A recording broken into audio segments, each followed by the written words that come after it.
jurisprudencia sobre este tema, la figura como tal se está reforzando en la reforma procesal laboral.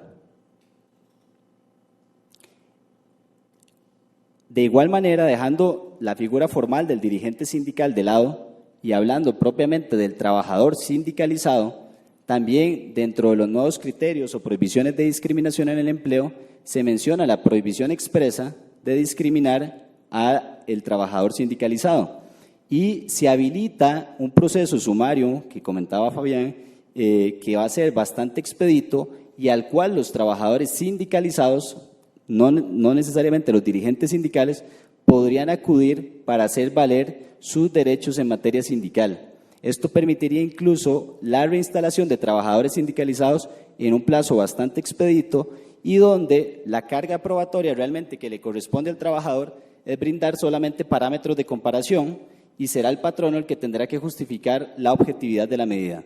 ¿Cuál podría ser un parámetro de comparación? Bueno, me afilié al sindicato hace una semana, antes de eso mi jornada de trabajo era una jornada ordinaria de 8 horas y con la afiliación al sindicato se me cambia de jornada de trabajo. Ese podría ser un parámetro de comparación suficiente para activar esta tutela del debido proceso que permitiría también la protección del tema de discriminación. En materia de negociación colectiva, los cambios que quisiera reseñar principalmente tienen que ver con la administración pública. Esta reforma fue tan ambiciosa que incluso logró reformar la Ley General de la Administración Pública, específicamente el artículo 112 de la Ley General, se le incluye el inciso número 5, o lo que va a ser el inciso número 5, permitiendo la negociación colectiva en la administración pública. Y esto, como ya han señalado en su momento don Orlando, don Fernando y Fabián previamente, es de alabar, es generar seguridad jurídica, porque en la actualidad esta materia viene regulada por un decreto del año 2001, pero sobre todo por resoluciones judiciales a partir del voto 1696-92 que ya se ha comentado. Esta reforma entonces genera seguridad y como vamos a ver, no solamente se habla de negociación, convención colectiva, sino que también se comprende los otros instrumentos de negociación colectiva, permitiendo incluso arreglos directos, arreglos conciliatorios y eventualmente incluso arbitraje con una serie de particularidades o restricciones que más adelante me voy a permitir señalar. Pero sí es un cambio bastante positivo. Dentro de lo que es específicamente el tema de arbitraje, llama la atención, por ejemplo, que cualquier trabajador tendría derecho a una negociación de este tipo. Sin embargo, se toma una serie de criterios para decir, por ejemplo, que las personas trabajadoras, cualquiera que sea su régimen, que ya comentaba don Fernando, que también se aclara el tema del régimen estatutario de algún modo y el régimen laboral ordinario, que no puedan llegar a celebrar una huelga por encontrarse en servicios esenciales, tienen derecho a someter la solución del conflicto al arbitraje. Esto genera de algún modo un respaldo a lo que se ha venido discutiendo en el país sobre el tema. Sin embargo, sobre esta parte del artículo sí llama la atención que se mantuvo la redacción que no puedan declararse en huelga por laborar en servicios esenciales. Cuando uno repasa el resto del texto de la reforma procesal laboral finalmente aprobado, la palabra servicios esenciales desapareció del texto final. Y recordemos que en cuanto a servicios públicos se mantiene la actual legislación, artículos 375 y 376. Hago la acotación porque esto podría generar algún tipo siempre de interpretación sobre quienes quedan cubiertos por esa nomenclatura. Les mencionaba también el tema de la negociación colectiva y cuáles funcionarios públicos se encuentran excluidos. Para las organizaciones públicas usualmente es normal encontrarse ante la inquietud, bueno, ¿y qué ha dicho Sala Segunda sobre el tema? ¿Qué se entiende por gestión pública? ¿Qué dice Sala Constitucional? ¿Qué dice Procuraduría General de la República?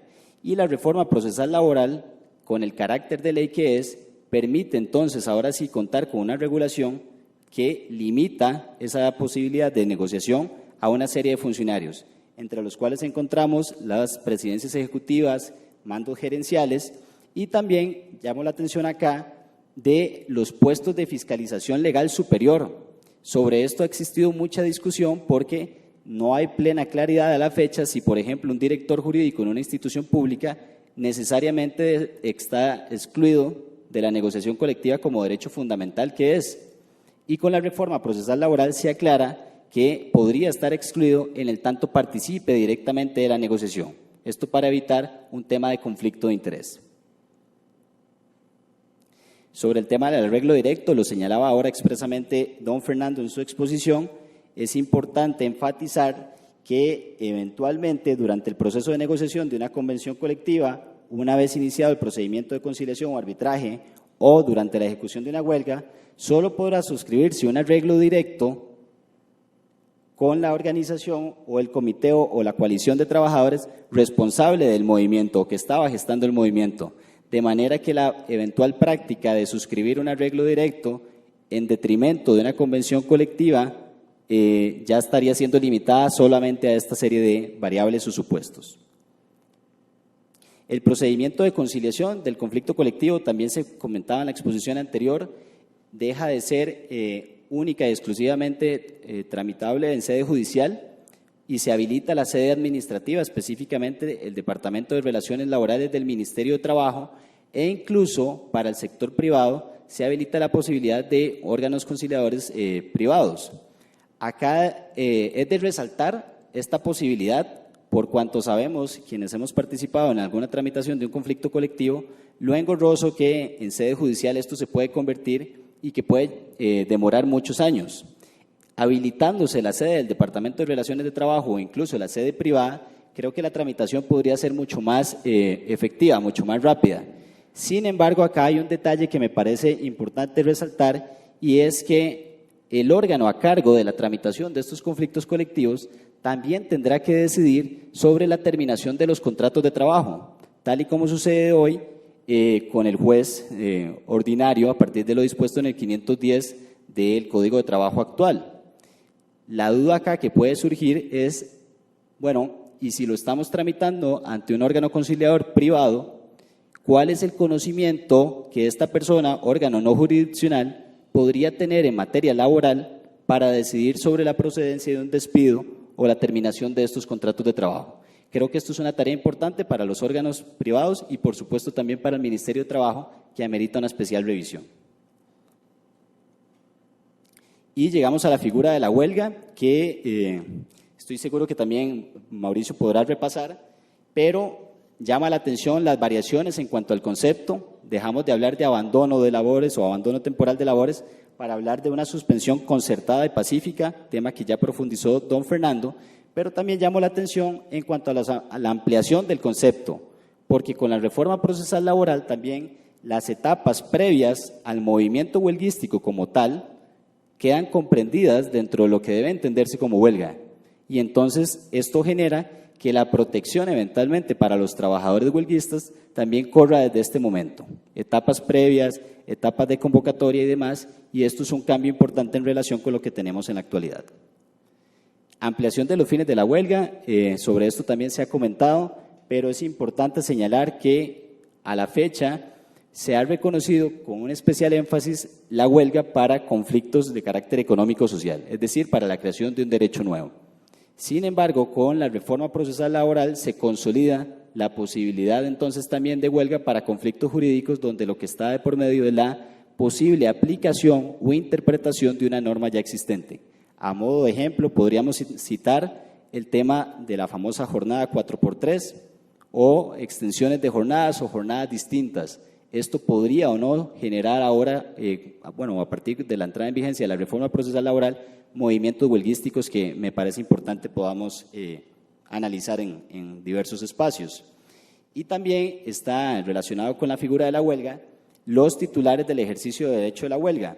Se aclara un poco lo que ya comentaba Fabián de la discusión doctrinal que ha existido sobre esta materia, que si bien el derecho de los trabajadores, su ejercicio está a cargo de las organizaciones sindicales o incluso de coaliciones de trabajadores. Y se habilitan dos supuestos para revisar el tema del apoyo al movimiento. Un primer escenario sería cuando exista un sindicato o diversas organizaciones sindicales que por sí mismas reúnan el 50% de afiliación sindical. En este escenario, bastará que el sindicato o sindicatos implicados sometan a discusión este tema y se acuerde el movimiento o la huelga en los respectivos sindicatos. El segundo escenario, que pareciera podría ser el que se torne más viable, al menos de entrada, por el porcentaje de afiliación sindical que repasábamos al inicio, sería cuando no existiendo un sindicato o grupo de sindicatos que reúna el porcentaje de afiliación mencionado, convoque a una votación que también, ya casi voy a finalizar, en el cual participe el 35% de los trabajadores con una serie de exclusiones, por ejemplo, personal de confianza, y la mitad más uno de esas 35, de la población votante, de ese 35%, decide ir a huelga. En este caso, para mencionar un ejemplo, si una organización tiene 100 trabajadores, no existe organización sindical que reúna el 50% por sí sola, 35 trabajadores podrían acudir a una votación y si de esos 35 trabajadores, 18 votan a favor del movimiento huelguístico, el requisito estaría cumplido en cuanto a este tema.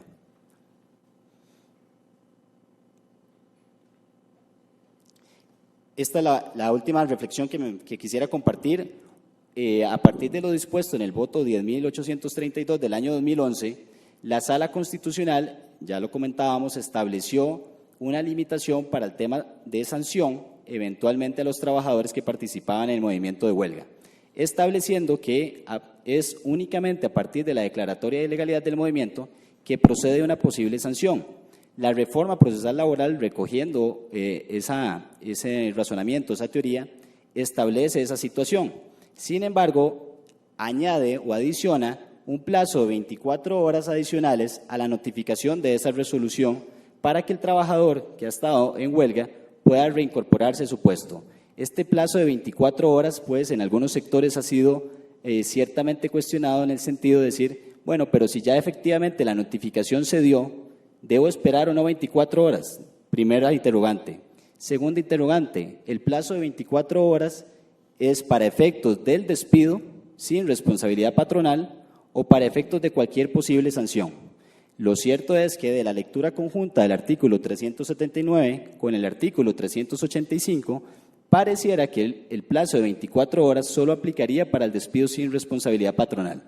Entonces, este es un tema también que amerita una posible revisión. Solamente en cuanto a las conclusiones, efectivamente la reforma procesal laboral marca un hito en materia de derecho laboral en el país. Desde el punto de vista colectivo es una reforma que genera importantes cambios.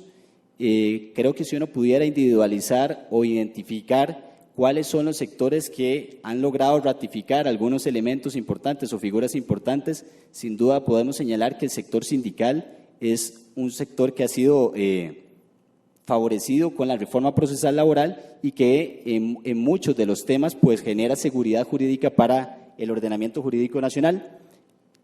Reflexión final, independientemente de cuál sea nuestra posición sobre la reforma procesal laboral, lo cierto del caso es que ya hay una ley aprobada, entrará a regir en poco más de un año y sin dudas debemos prepararnos para las implicaciones que esta norma pueda generar. Muchas gracias.